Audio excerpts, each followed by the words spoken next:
Japan की तरफ से एक ऐसी न्यूज़ आ रही है जिसके ऊपर विश्वास करना थोड़ा सा मुश्किल है एंड इसमें भी कहीं ना कहीं भारत का एक छोटा सा फेलियर है, जिसके कारण हमें जापान जैसे देशों से भी आज बातें सुनने को मिल रही हैं। अगर भारत ये गलती नहीं करता तो आज जापान जैसे देशों से हमें ये बातें नहीं सुनने मिलती। हिस्टोरिकली देखा जाए तो जापान के साथ भारत के काफ़ी अच्छे रिलेशंस रहे हैं। वेस्टर्न कंट्रीज़ की कंपनीज तो आज जाकर कहीं भारत में एंटर हो रही हैं, लेकिन जापान की मल्टीनेशनल कंपनीज जैसे कि सुजुकी, होंडा, टोयोटा, पैनासोनिक और सोनी, इन सब ने 1990s के दशक से ही भारत के अंदर इन्वेस्टमेंट करना स्टार्ट कर दिया था और तब से ये भारत में टेक्नोलॉजी ट्रांसफर और कैपेसिटी बिल्डिंग करके यहाँ पर लाखों करोड़ों लोगों को जॉब देने का काम कर रहे हैं। इसके अलावा भारत में जो मेट्रो रेल की रेवोल्यूशन आई है उसमें भी जापान ने हमारी मदद की थी। इसके साथ ही भारत में बुलेट ट्रेन को सक्सेसफुल बनाने में भी जापान भारत की मदद कर रहा है। एंड अगर चाइना को काउंटर करने की बात की जाए तो भारत और जापान क्वाड के मेंबर्स हैं और दोनों देशों की सेना चाइना के खिलाफ कोऑपरेट करती हैं। ऐसे में ये सोचने वाली बात है कि आज की डेट में ऐसा क्या हो गया है कि जापान दूसरी कंट्रीज को कह रहा है कि इस प्रोजेक्ट में भारत को ऑन बोर्ड ना लिया जाए एंड भारत को इस प्रोजेक्ट में शामिल करने से नुकसान होगा। इस समय इंडियन एयरफोर्स आज भी 4th जनरेशन के फाइटर जेट्स को ऑपरेट कर रही है। 8 से 10 साल के बाद कहीं जाकर हमें अपना पहला 5th जनरेशन का स्टेल्थ फाइटर जेट मिलेगा। एक तरफ भारत के पास एक भी 5th जनरेशन का स्टेल्थ फाइटर जेट नहीं है, जबकि दुनिया के बाकी सभी मेजर देशों ने 6th जनरेशन के फाइटर जेट्स के ऊपर काम करना स्टार्ट कर दिया है।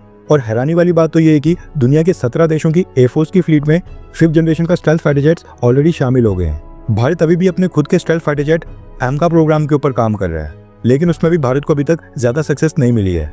फाइटर जेट्स का इंजन अभी भी भारत के लिए एक बहुत ही बड़ा मसला है जिसमें हम स्ट्रगल कर रहे हैं। एमका प्रोग्राम में डिले के कारण ही दुनिया के कई सारे देश भारत को अपने 5th जनरेशन के स्टेल्थ फाइटर जेट्स लगातार ऑफर कर रहे हैं। अमेरिका ने अपना F-35 stealth fighter jet Bharat को ऑफर किया है, जबकि रशिया अपना सुखोई Su-57 लगातार भारत को ऑफर कर रहा है। लेकिन दोनों देशों के साथ और भी कुछ देश हैं जिन्होंने भारत को अपने स्टेल्थ फाइटर जेट के प्रोग्राम में इन्वाइट किया है। और मोस्ट इंपॉर्टेंट, ये 5th नहीं बल्कि 6th जनरेशन के स्टेल्थ फाइटर जेट प्रोग्राम है। इसलिए कहा जा रहा है कि ये फ्यूचरिस्टिक प्रोग्राम है जिससे भारत का एमका प्रोग्राम भी प्रभावित नहीं होगा। इसलिए भारत को ये 6ठी पीढ़ी के फाइटर जेट्स का प्रोग्राम ज्वाइन कर लेना चाहिए। अब भारत इसके ऊपर कोई फैसला करता इसके पहले ही जापान ने भारत की एंट्री ब्लॉक करने का फैसला कर दिया है, यानी कि भारत का विरोध करना स्टार्ट कर दिया है। यहाँ पर बात हो रही है ब्रिटेन, इटली और जापान की। ये तीनों देश आज की डेट में 5th generation stealth fighter jet operate कर रहे हैं। ब्रिटेन को अपना पहला F-35 साल 2012 में मिला था। उसके बाद साल 2015 में इटली ने अपने F-35 को फ्लीट में कमीशन कर लिया था और साल 2018 में जापान की सेना में भी F-35 उनकी फ्लीट में शामिल हो गया था। अब क्योंकि इन तीनों देशों के पास 5th generation stealth fighter jet आ गया था, इसलिए तीनों देशों ने 6th generation stealth fighter jet बनाने के ऊपर विचार किया। सबसे पहले ब्रिटेन ने साल 2017 में एक प्लान और रोड मैप तैयार किया और कहा कि वो एक 6th जनरेशन का स्टेल्थ फाइटर जेट डेवलप करने के ऊपर काम स्टार्ट करने जा रहे हैं। ब्रिटेन ने कुछ क्लोज डिफेंस पार्टनर्स को ऑफर दिया और कहा कि वो भी इस प्रोग्राम में जुड़ जाए ताकि 6th जनरेशन के स्टेल्थ फाइटर जेट की डेवलपमेंट कॉस्ट थोड़ी सी कम हो जाए और जो भी इन्वेस्टमेंट अमाउंट होगी वो सभी देशों में डिवाइड हो जाए। इस प्रोग्राम को नाम दिया गया टेम्पेस्ट और साल 2019 में इटली ने ब्रिटेन के साथ एग्रीमेंट साइन करके ऑफिशियली इस प्रोग्राम को ज्वाइन कर लिया। उसके बाद साल 2021 में न्यूज़ आई कि ब्रिटेन और इटली ने जापान को ऑफर दिया और जापान, जो कि साइड के ऊपर अपना खुद का स्टेल्थ फाइटर जेट डेवलप कर रहा था, उसने अपना वो FX प्रोग्राम इस टेम्पेस्ट फाइटर जेट प्रोग्राम के साथ मर्ज करके जापान ने भी 6th जनरेशन के फाइटर जेट प्रोग्राम को ज्वाइन कर लिया है। ब्रिटेन स्टार्टिंग से चाहता था कि भारत भी इस टेम्पेस्ट प्रोग्राम को ज्वाइन कर ले। इसके लिए ब्रिटेन की सरकार ने एक बहुत ही बड़ा ऑफर भारत को दिया था और कहा कि वो भारत को ऑन बोर्ड लेना चाहते हैं क्योंकि वो भारत को अपने फ्यूचर का एक बहुत ही बड़ा क्लोज डिफेंस पार्टनर मानते हैं। लेकिन भारत ने उस समय ये ऑफर रिजेक्ट कर लिया था। इसलिए ब्रिटेन और इटली जापान के साथ मिलकर इस 6th जनरेशन के स्टेल्थ फाइटर जेट के ऊपर काम कर रहे थे। अब ये तीनों देश मिलकर इस प्रोजेक्ट को नाम दे रहे हैं GCAP, यानी कि ग्लोबल कॉम्बैट एयर प्रोग्राम। तीनों देशों ने आपस में टेक्नोलॉजी और रिसोर्सेज को शेयर करना भी स्टार्ट कर दिया है।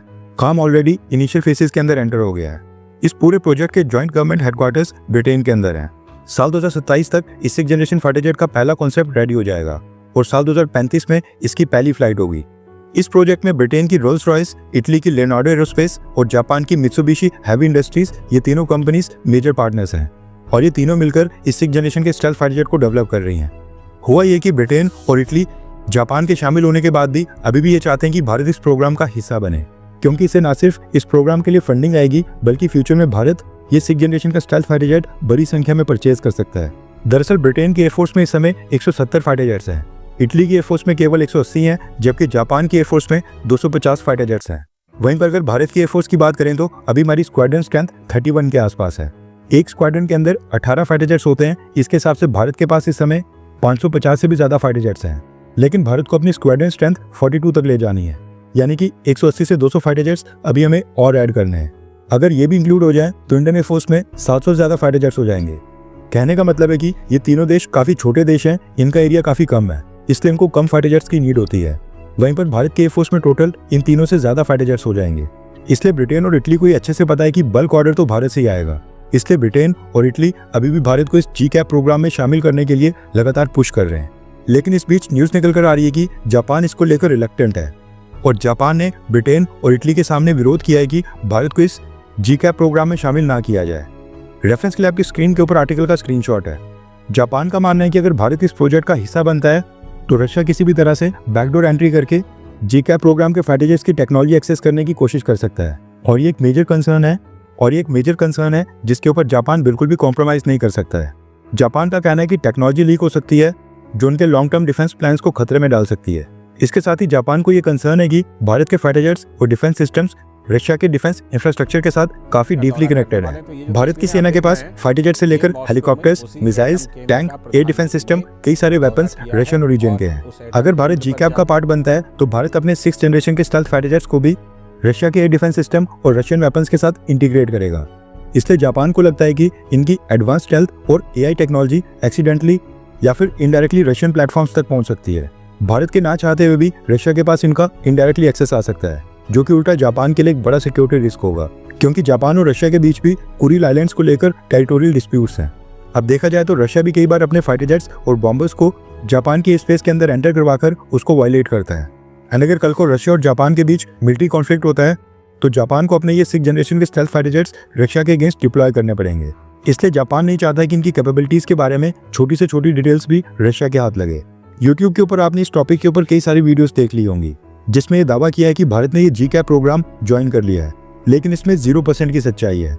अभी तक भारत सरकार के किसी भी ऑफिशियल ने पब्लिक डोमेन में ये बिल्कुल नहीं बताया कि भारत इस GCAP प्रोजेक्ट ज्वाइन करेगा या फिर नहीं। पाकिस्तान और चाइना जैसे पड़ोसी देश हैं तो 6th जनरेशन के स्टेल्थ फाइटर जेट की जरूरत तो भारत को पड़ेगी, मगर डिफेंस एक्सपर्ट्स का कहना है कि बजट एक बड़ा मुद्दा हो सकता है, क्योंकि इस GCAP प्रोजेक्ट के ऊपर 30 से 40 बिलियन डॉलर्स की इन्वेस्टमेंट आनी है और ये एस्टिमेटेड अमाउंट है, यानी कि हो सकता है कि फ्यूचर में ये अमाउंट और भी बढ़े।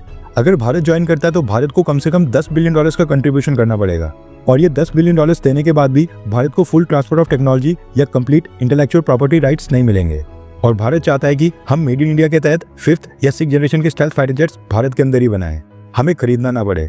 ये GCAP तो खैर 6th जनरेशन के स्टेल्थ फाइटर जेट्स हैं, लेकिन जो भारत का 5th जनरेशन AMCA प्रोग्राम है वो भी साल 2030 से पहले एयरफोर्स को नहीं मिलेगा। ऐसे में आपको क्या लगता है कि क्या ब्रिटेन, इटली और जापान के साथ इस GCAP प्रोजेक्ट को ज्वाइन करना चाहिए, हाँ या फिर ना? नीचे कमेंट करके अपनी राय जरूर बताएं।